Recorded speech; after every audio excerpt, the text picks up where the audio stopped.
The Midway Gardens were torn down in 1929. On the site now is an apartment building and a Jewel Osco grocery store. These sculptures that are behind me and are scattered around the Biltmore campus were originally constructed as a part of the Midway Gardens. These sculptures are some of the only things that we have left from the building. These sprites, as they're now called, have become quite popular since the destruction of the Midway Gardens. The Frank Lloyd Wright Trust sells replicas of these sculptures for between $2,500 and $2,700, depending on the style or the size of sprite that you would like.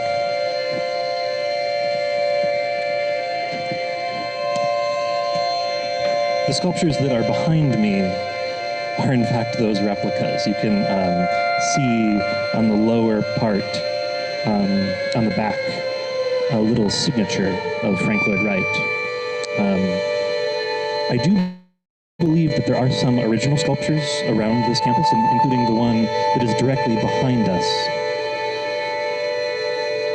After the performance, I invite you to go visit it and to go spend a little bit of time with what I think is an original sculpture. These sculptures were created by the Chicago artist Alfonso Yanelli. The design was also by Yanelli, but Frank Lloyd Wright threw a bit of a tantrum when Yanelli claimed that. And so we can be diplomatic here and we can say that it was a collaboration between the two of them. And there is a little bit of a debate over who actually came up with what. I'm inclined to think that Frank Lloyd Wright is a liar and a cheat, but you shouldn't trust me, I hold grudges. In the initial designs for these sculptures, they were always referred to as spindles. Somewhere along the line, the word sprite became the orthodoxy. And if you say a Frank Lloyd Wright sprite, it means her. In the Midway Gardens, there were many of these, often in a line, and often oriented to face different cardinal directions. There was one that faced north, one that faced east, one that faced south, etc.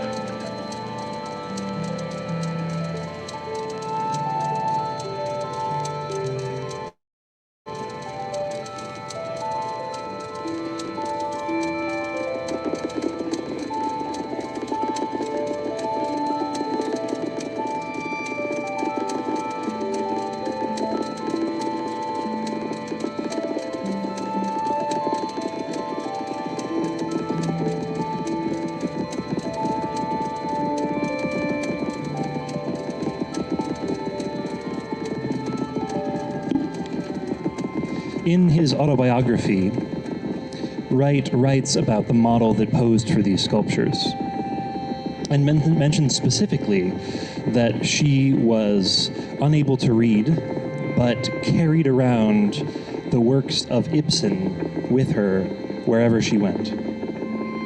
He called her smile a Mona Lisa smile. I'm extremely interested in that anonymous model, but naturally, of course, there is no information available about her at all. She is more missing than the Midway Gardens are, which is a very interesting truth. Shockingly more visible, but also shockingly more absent. I am inspired and humbled by these sculptures and their story, and in particular, the way they create a thread between the place that I call home, Chicago, and the place that I'm standing here now. That is a valuable and important thing to think through, the ways that the prairie and the desert can rhyme with each other, or nod to each other, or swing, or dance, or move. But I also have to admit that I find these sculptures quite unsettling. This is not a simple thing. These faces, these threads that tie the places together, it's extremely messy. It jostles with intentional and unintentional amnesia, with consequences that are sometimes benign and sometimes extremely catastrophic. There's something extremely raw here in this monument, in the three monuments behind me. Her smile can feel like a curse, or on the better days, it can feel like a hint. I'm not sure which one is more convincing. But a quick note about where we find ourselves now. I've always had an affinity for Arizona, in part, I think, because from above, the satellite pictures of the Grand Canyon kind of look like the scar on my left wrist. And it's always nice to see yourself reflected in the world, even on a massive scale. The Biltmore Hotel finds its form in the shadow of Wright. It's not designed by him, but it does show an enormous influence. And that feels right. It's fake, is what I mean. There are things we say, and then there are things that move around the world, and it's important to distinguish the differences when they announce themselves. Let's begin.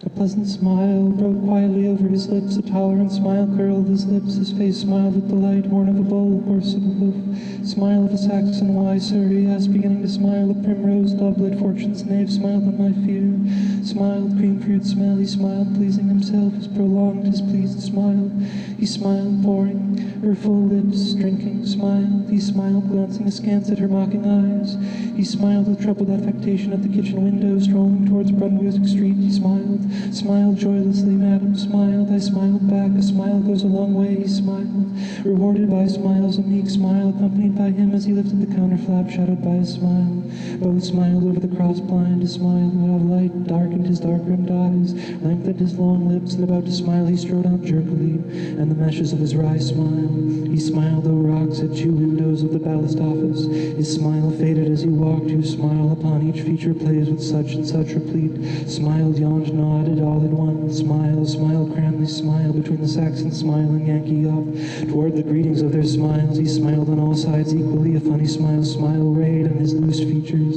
his glance touched their faces lightly as he smiled, and it was smiled on, all smiled their smiles, no sir, smile, neighbor, he doubly smiled and smiled yet again in going, smiled for he thought, smiled and nodded and smiled and walked and smiled and saluted and smiled tinnily sweetly, he smiled in the smiling noble faces in the beeswax drawing room, sealed with full fruit clusters, smiled on them from a poster, a Dobby smile, smiled about it at instants and grave grew, an imperceptible smile played round her perfect lips, I smiled at him, went out, smiled credulously on the representative of his majesty, smiled with unseen coldness, smiled, he smiled at bronze tea bath lips, blew at him who smiled, she smiled on him, but Sister Bronze outsmiled her, she smiled, smirked, what are the wild ways saying, he had a smile, charming, see smiling and unanswering, Lady Youngland will smile, the lies in which a tear and smile strove, for the smile of ladies fair, smile the scent in an bitter lip, with a smile reinforced with the lightest of teeth, she half smiled at him wanly, a sweet forgiving smile, a smile that verged on tears, and then they parted, scowl or smile, and a quiver full of compliant smiles,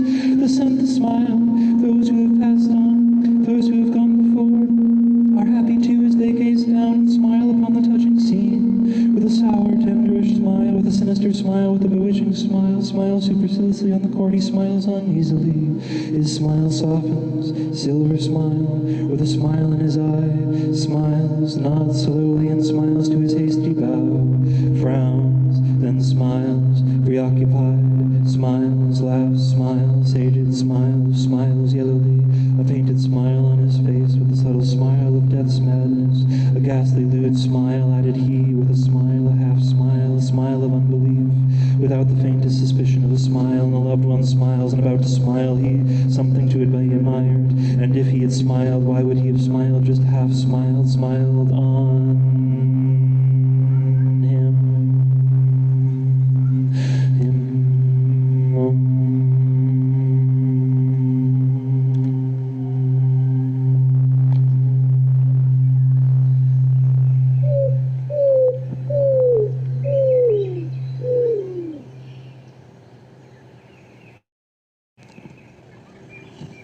This is the sound of a greater roadrunner.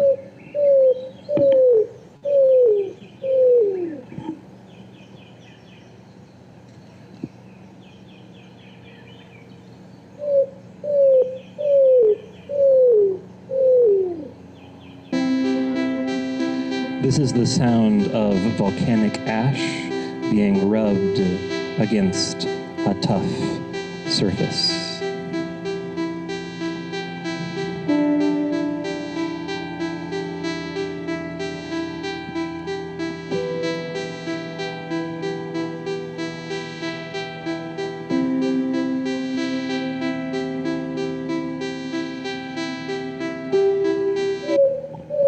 This is the same greater roadrunner as before, but this time she's in a stairwell.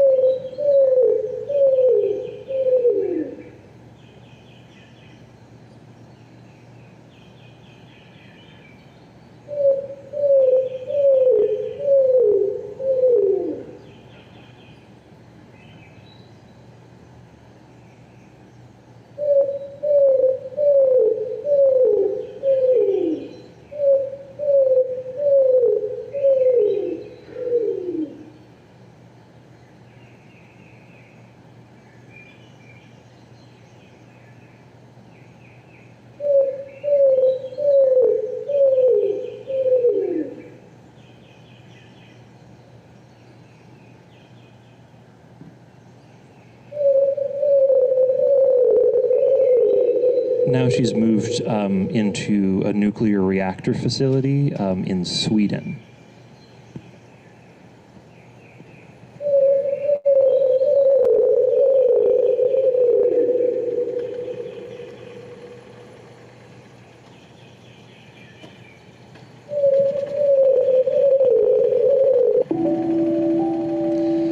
This is an opportunity to listen to that golf cart drive away.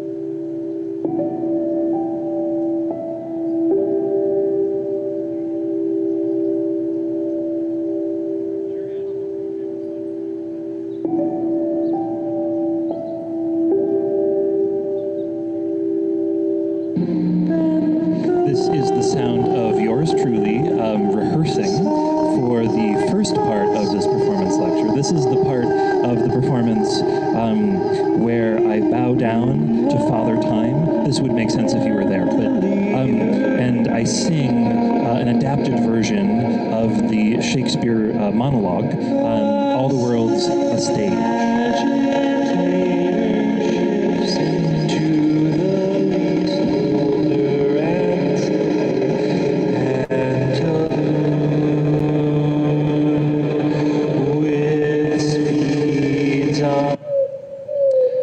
Now the Roadrunner has found herself in a silo in Steuben, Wisconsin, mid-afternoon this past summer.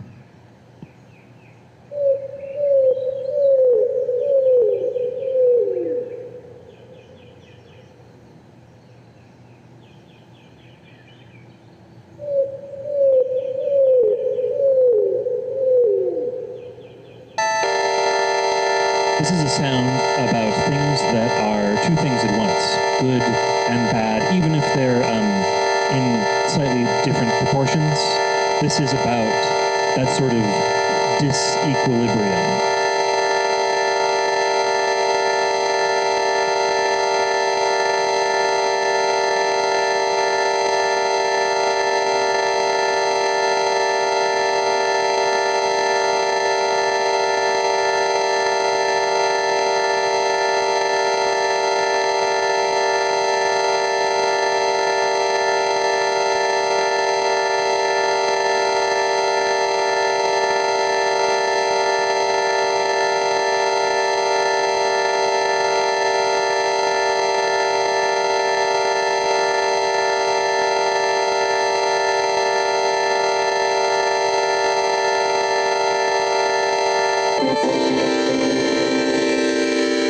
This is the sound of a building just before it collapses.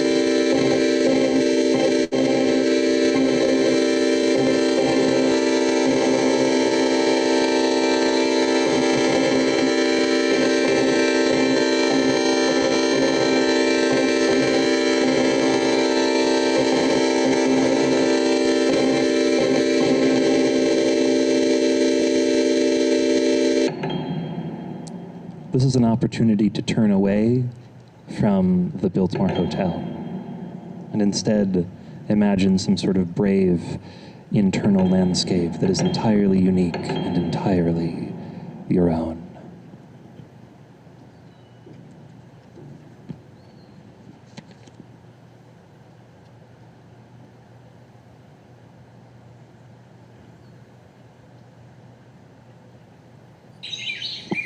This is the sound of a dawn chorus, which is that moment right around sunrise where all of the birds wake up and start to sing. This is outside of that same silo in Steuben, Wisconsin.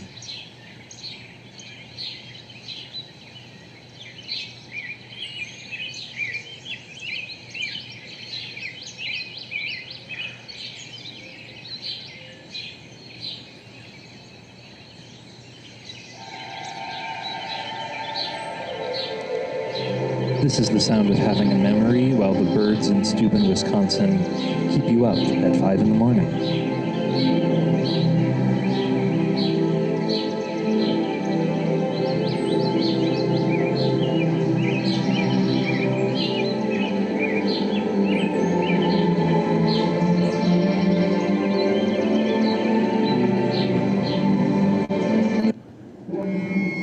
This is the sound of parallel diagonal lines in black paint intersecting a faintly drawn horizontal in graphite.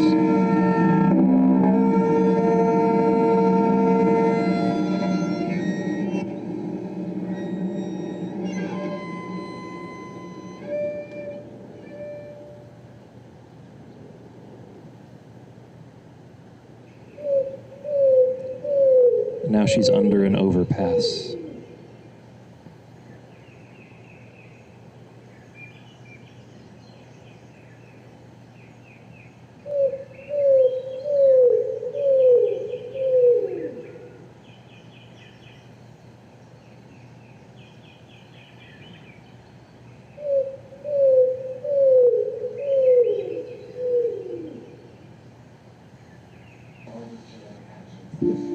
Frank Lloyd Wright. So this is a recording on my phone. This is a voice memo from January 22nd, 2019.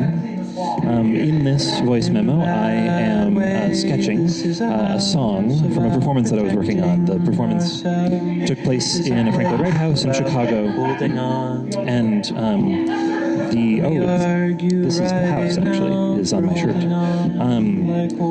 In the background, you can hear some of my best friends in the world who were completely ignoring me and who I love so profoundly that I would do anything for them.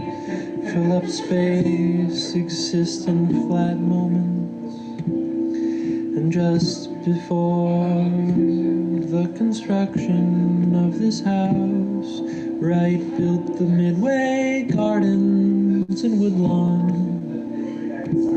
It was a huge entertainment complex, a beer garden, a dance hall, and a stage. It had these gigantic beams of light stretching up from the roof, and you could see it from miles away. And the design of Midway Gardens has a likeness to this house. You could say they are siblings, they have the same nose. The Midway Gardens sat across the street from Washington Park at 60th and Cottage Grove. And in Washington Park, across the So here are 5 different Roadrunners, all in different locations, which is an impossible thing to hear ever without the assistance of technology.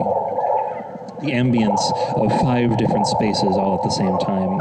So this sound is really more of an exercise in impossibility, a reminder of the spectacular incoherence of being everywhere.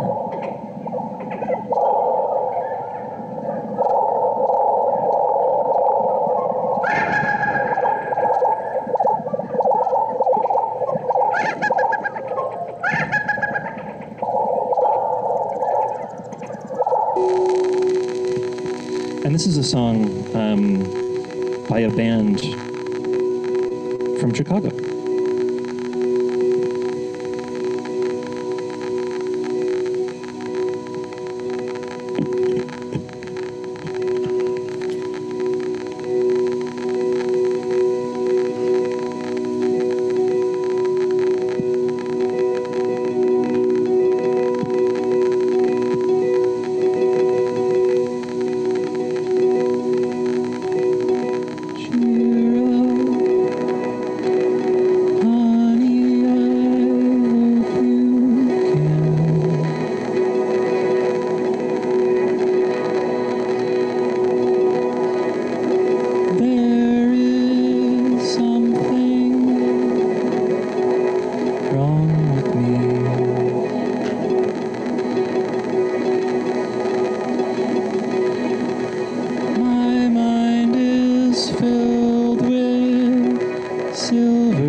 imagine that this is a familiar sensation for a lot of you. When you're working on a creative project, sometimes in the middle of the night, you have a very good idea.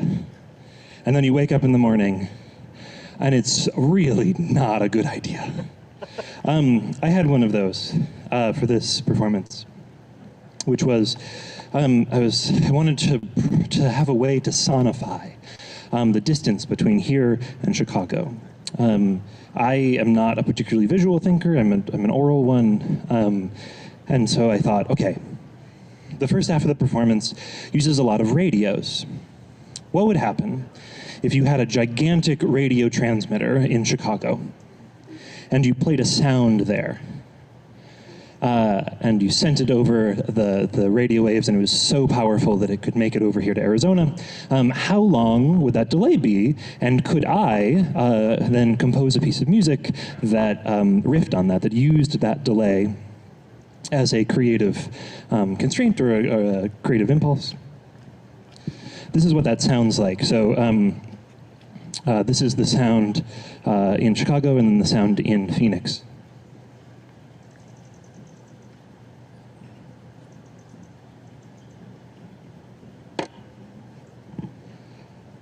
So the trick here is that radio waves are in fact electromagnetic radiation. They move at the speed of light. It is the same. The sound in Chicago is the same here in Phoenix. There's no way that the distance really could be perceptible in any way. So I thought, okay, well, radio waves out. What happens if it's sound waves, right? Sound waves are physical waves. They take a long time. They're notoriously slow, which is like why you can hear the echo of a sound across a stadium.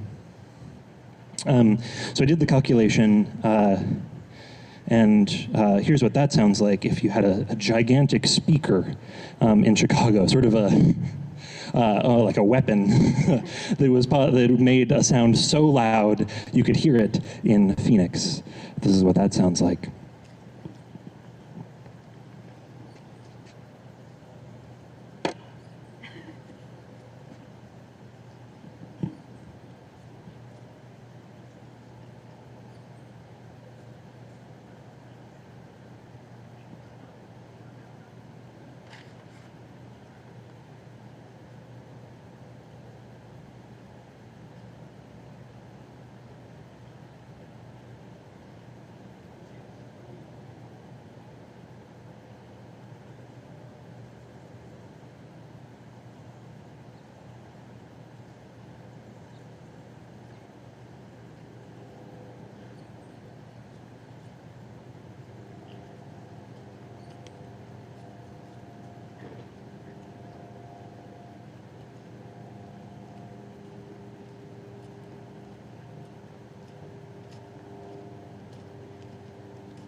Okay, I'm being kind of cruel here. It's about 2 hours of a delay from Chicago to Phoenix. So I actually forgot to grab this out. I did bring a kitchen timer somewhere in here. Let's see.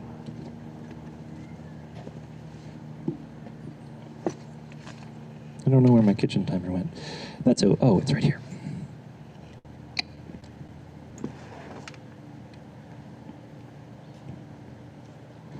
So we won't be here anymore when this goes off. But I am going to carry this around, and wherever I am, I'll make the sound. So if you happen to be nearby, there we go, we're timing.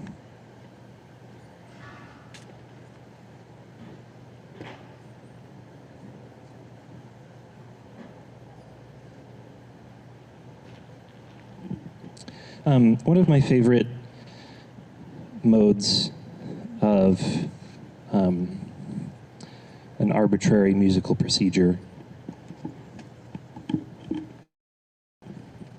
Where did we go? The audio engine.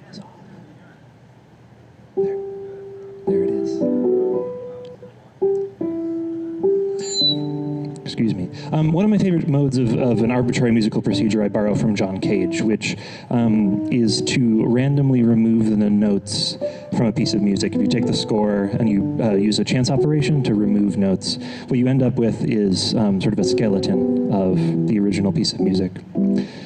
This is a piece by Ravel that has about 30% of the notes that he wrote.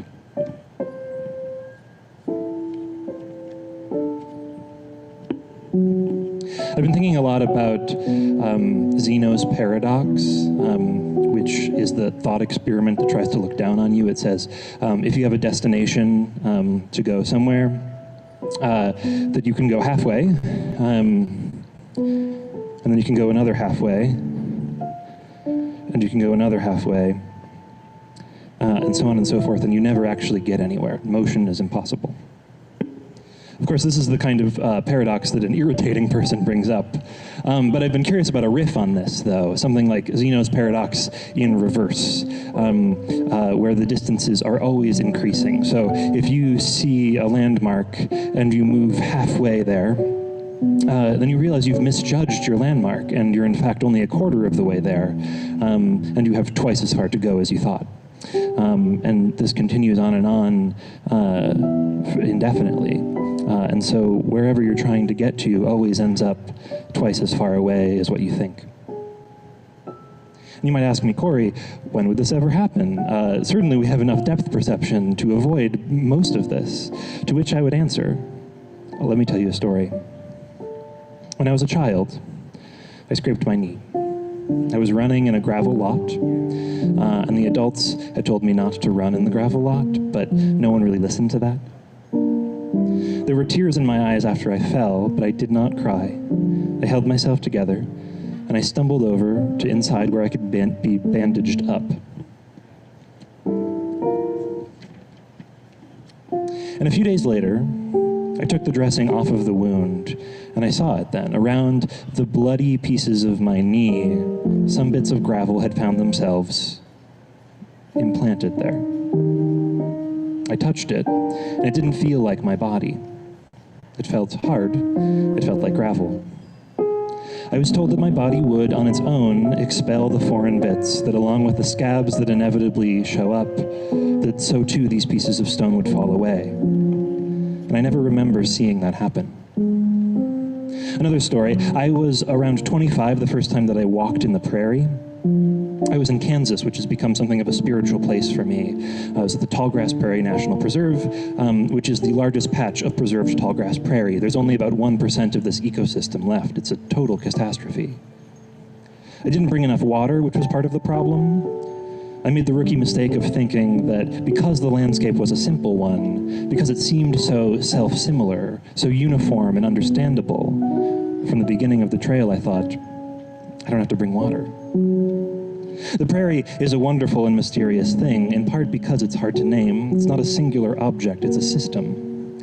The fire of a prairie fire is one that's restorative until it happens too often, then it isn't anymore. It's caused by lightning and people and the dry conspiracies of weather. There was a tree somewhere in the distance,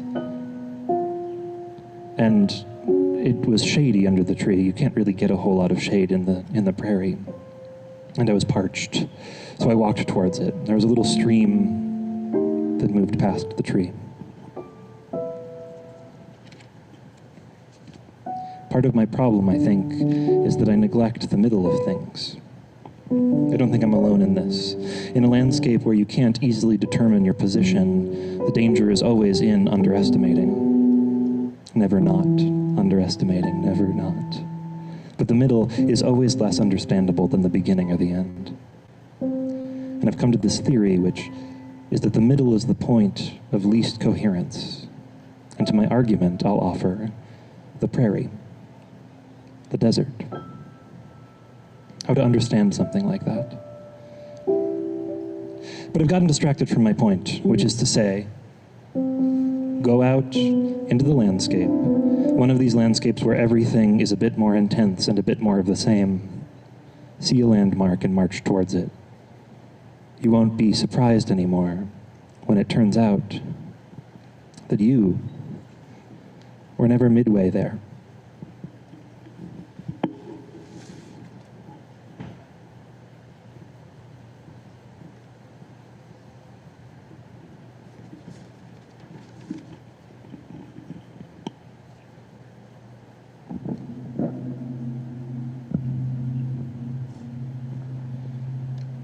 She and I are quite alike.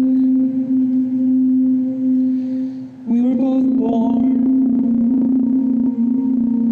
both find ourselves transplanted to Arizona, although my migration is a short one and hers ambiguous, possibly forever. I want to tell her it's okay to be here, but I also want to tell her where you are is the most important thing in the world. This has less to do with the specifics of tallness or shortness or integrity of a place, but instead the way its grooves and corners and friends and lovers reside with you. We're coming to the end. Is this too sentimental a place to end? Is it here? Is it where? Is it when? Let me offer a future memory instead. I went home to Chicago. The plane left tomorrow. And when I found my way back to the place where my apartment should be, instead I found someone else living in it. She had been living there for years, had seen the street around her change and the feral cats give birth to new generations. She turned to me and sang, "Once, when my voice was strong, I filled the woods with song to praise your rose and snow. My bird that sang is dead. Where are your roses fled? Alas, time stays. We go. See in what traversed ways, what backward fate delays, the hope we used to know. Where are our old desires? Ah, where those vanished fires? Time goes, you say, ah, no. How far,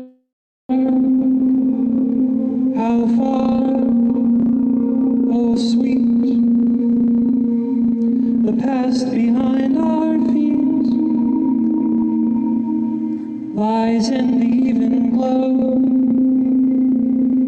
Now on the forward way, let us fold hands and pray. Alas, time stays. We go. How far, oh sweet, the past behind our feet lies in the even glow. Now on the forward way, let us fold our hands and pray. Alas, time stays. We go.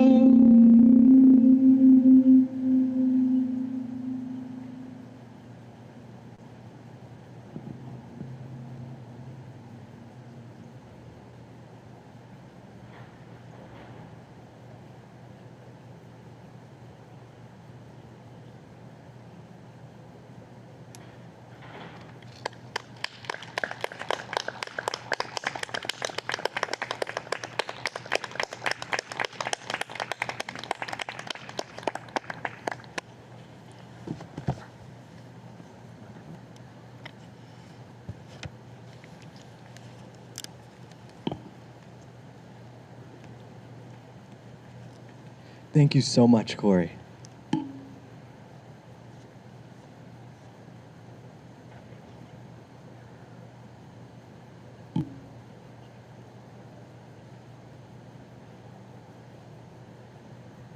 It was such a significant, moving, and multi-site specific performance of Midway, and I'm just at a complete loss for words, as I think we all are.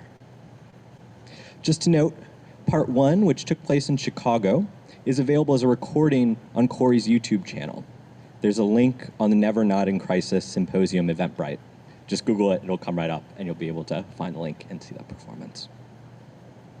And now it's my pleasure to invite Ron Broglio to respond to the work. By way of quick introduction, Ron Broglio is Professor of English, Associate Director of the Institute for Humanities Research, and leads the Desert Humanities Initiative at Arizona State University. He is a theorist of visual culture and non-human phenomenology, and most recently was author of Animal Revolution, published by the University of Minnesota Press. His newest work is engaged with Pierre Hadot, the spiritual exercise, magic, and self-transformation. Ron, take it away.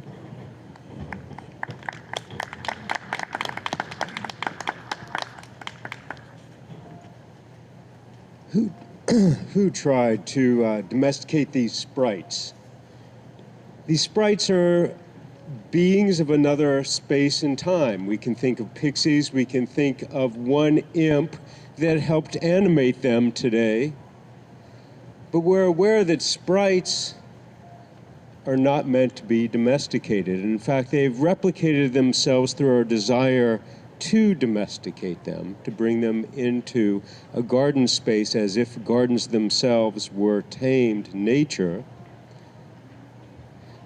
But we realize that there are other possibilities there, non-teleological possibilities. That is, we don't get to decide the end point of which we are midway. There's a larger nature out there that is calling, and that is animating, of which these sprites remind us, and of which we're being reminded today. So sure, in Hyde Park Midway Gardens, it opened in 1914 with promise. It's a coherent entertainment venue. And then came war. World War I, and then the 1918 pandemic. And then came the 1929 financial crisis. At which point we say, what's the point? And what are we midway towards? And so it was demolished. A utopia, a moment, a paradise, a collapse. Every utopia is a promise and a possibility. It shows a culture, its values, and its wants. Every utopia will eventually fail under the weight of this world, its frictions, its vicissitudes. These sprites come from another place and another time, and they are specters of a past and heralds of a future. As specters of the past, they remind us of a past that has not been sufficiently mourned. Lacking memorial and mourning, they haunt us. They tell us there was a time of hope. And it was a time of war and disease and financial hardship. They are heralds of a future. We too will see war, plague, poverty, hardship. It is inevitable. And it's a sign of hope. How so? Do these sprites cross place and time, carrying war and plague and financial ruin, promise hope? Because we dream again and we build again. Art and the art of architecture and the art of music and the art of performance. Art allows us to look into the dark finitude of failure and mortality, and allows us to carry on just a bit further. For something beyond us, perhaps even beyond the human. Certainly beyond right, there are sprites, and there's a dreams that are with us.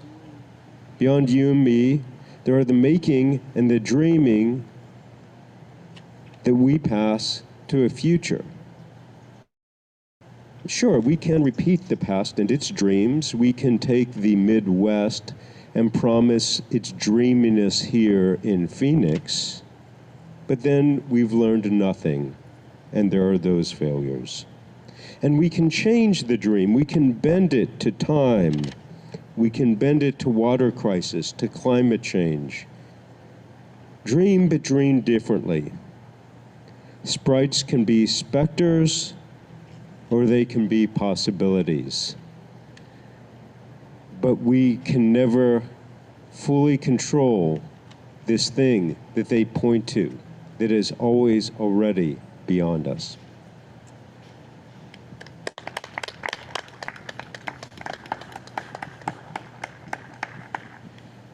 Thank you so much, Ron. And yeah, can we get one more round of applause for Corey as well?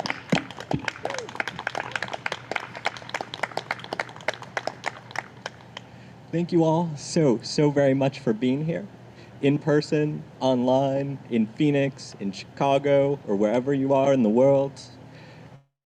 The symposium is going to continue this afternoon. We're going to shift to Ross Blakely Hall on the campus of Arizona State University. We've got 2 events.